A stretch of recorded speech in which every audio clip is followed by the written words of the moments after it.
ભાઈ તમને ક્યારેક એવું લાગતું હશે કે મારે આ વસ્તુ અચીવ કરવી છે, બરાબર, પણ ક્યાંક ને ક્યાંક તમે રોકાઈ જાવ છો. તમે ક્યારેક રીડિંગ કરવા બેસો લઈને કે ભાઈ આ મેથ્સના આ તો સમ સોલ્વ કરી જ નાખવા છે, પણ થાય છે શું? એનું ઉલટું, તમે કરી શકતા નથી. આનું કારણ શું છે? વાય આનું કારણ શું છે? તો કે બ્રેન. તમારો બિગેસ્ટ ટૂલ પણ, હથિયાર પણ બ્રેન છે, અને બિગેસ્ટ એનિમી પણ બ્રેન છે. સર આવી થોડું હોય, અત્યારે ઈ ને એનિમી, બરાબર છે. શું કામે? પેલું છે your brain loves comfort. Your brain loves comfort. ભાઈ કમ્ફર્ટેબલ વસ્તુ હોય ને કરવી બધાને ગમે. બ્રેનનું એવું જ છે, ઈઝી થઈ જતું હોય ને એ વસ્તુ કરવી ગમે. નોટિફિકેશન આવે ને, લાવ ને ભાઈ 2 મિનિટ નોટિફિકેશન જોઈ લો, પછી રીલ.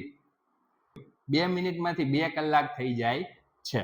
ઓકે, એટલે તમારે કમ્ફર્ટ ગેમ રમવી છે, હા મજા આવે છે. ચેટિંગ કરવું છે, મજા આવે છે, કારણ કે એમાં માઇન્ડ યુઝ કરવો પડતો નથી. એટલે ઈઝી કામ હોય ને એ બ્રેન આરામથી એક્સેપ્ટ કરી લે, બરાબર. હવે બીજું છે ધ ફિયર ટ્રેપ.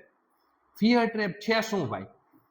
ઓહો ભાઈ, આવડું બધું કામ મારી કીધે થશે? આ તો આ બ્રેન છે ને ડિફેન્સ મેકેનિઝમ જનરેટ કરે છે, અવોઇડ કરે કે ભાઈ આ હું નહીં કરી શકું તો, મને ઓછા માર્ક્સ આવશે તો.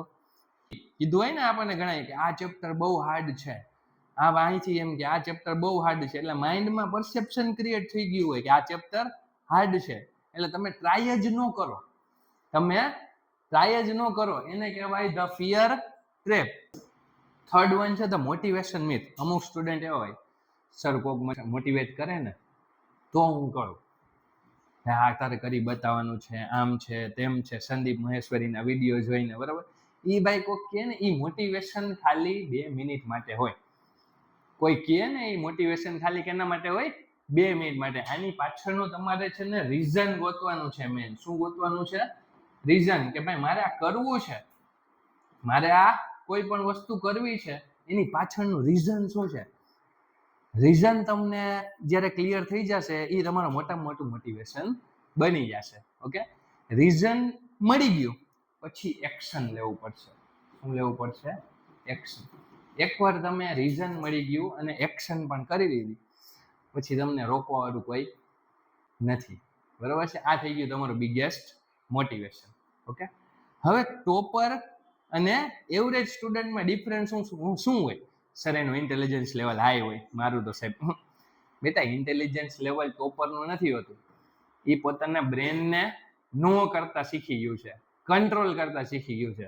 ઓકે, એ શું કહે છે ભાઈ આ વસ્તુ કરવી છે, નહીં નથી કરવી, એને રમાડતા શીખી ગયું છે. આપણે એક કામ કરીએ, 10 મિનિટ માટે સમ સોલ્વ કરીએ, યા તો 10 મિનિટ માટે રીડિંગ કરીએ. બ્રેનને કહી દે ભાઈ બરાબર, બાકી કઈ લાંબી કરવાની થતી નથી. ચાલુ કર્યું 10 મિનિટ, પછી તમે એ મોડમાં આવી ગયા, તમે એ ફોકસ મોડ ઓલરેડી જનરેટ કરી નાખે, પછી 10 મિનિટમાંથી તમે આરામથી કલાક 2 કલાક રીડ કરી શકો. અને તમારા ટોપર વચ્ચે એ ડિફરન્સ છે. તો ભાઈ સોલ્યુશન નંબર 1, બ્રેન તમને તમારું ગુલામ બનાવે એના કરતાં તમે તમારા બ્રેનને ગુલામ બનાવો. તમે તમારા બ્રેનને નો કહેતા શીખો. ટોપર માઇન્ડસેટ એ જ કરે છે, બરાબર. વિચારો ઘણા બધા આવશે, બરાબર.